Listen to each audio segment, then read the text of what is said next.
আসসালামু আলাইকুম রহমতুল্লাহ।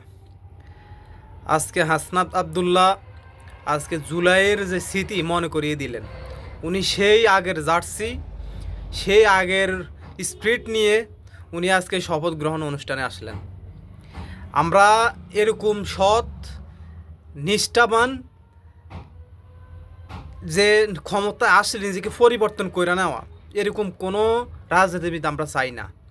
আমরা চাই হাসনাত আবদুল্লাহর মতো যারা খেটে খাওয়া মানুষের জন্য কাজ করবেন, যারা এই দেশের জন্য কাজ করবেন, দেশের সার্বভৌমত্বের জন্য কাজ করবেন, দেশের মানুষ জনগণের স্বার্থে কথা বলবেন, এরকম লোক আমরা চাই সংসদে।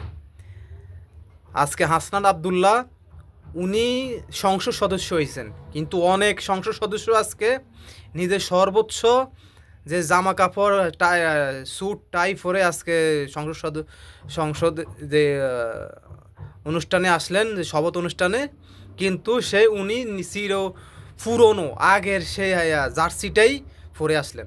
আমি মনে করি এই জার্সিটা কোনো এক সময় যদি আবারও কোনো এক ফ্যাসিবাদ কায়েম করার চেষ্টা করে, কোনো এক সময় আবারও যখন মাঠে নামতে হবে, আমি মনে করি এই হাসনাত আবদুল্লাহরা এই জার্সি পরেই, আমরা চাই এই জার্সি পরেই আবার ওই কোনো এক উদ্বোধনে অংশগ্রহণ করবে।